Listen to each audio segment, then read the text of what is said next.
Kinwestiyon ang tila walang patid na pagbiyahe sa labas ng bansa ni Vice President Sara Duterte. Nangyari ang mga nasabing pagbiyahe sa buong taon ng 2025 kung saan kabilang dito ang maraming pagkakataong binisita nito ang amang si dating Pangulong Rodrigo Duterte sa ICC Detention Facility sa The Hague, Netherlands. Ang mga naging biyahe ni VP. Balikan natin sa special report ni Judith Estrada Larino.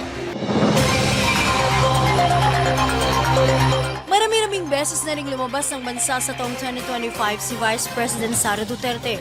Kabilang dito ang Japan sa unang buwan pa lamang ng 2025, Hong Kong noong Marso, Netherlands sa bahagi rin ng Marso, ngayon din sa Qatar, Malaysia at Australia. Pangunahing pakay ng mga biyahe ni VP Sara sa Netherlands ay mabisita ang amang si dating Pangulong Rodrigo Duterte. Samantalang, ang iba pang biyahe nito sa labas ng bansa ayon sa OVP ay may kinalaman sa trabaho nito bilang ikalawang pinakamataas na opisyal ng bansa. Iginigit naman ng pangalawang Pangulo na kahit pa nasa labas siya ng bansa ay hindi niya nakakalimutan ang kanyang trabaho at walang winawaldas na pondo.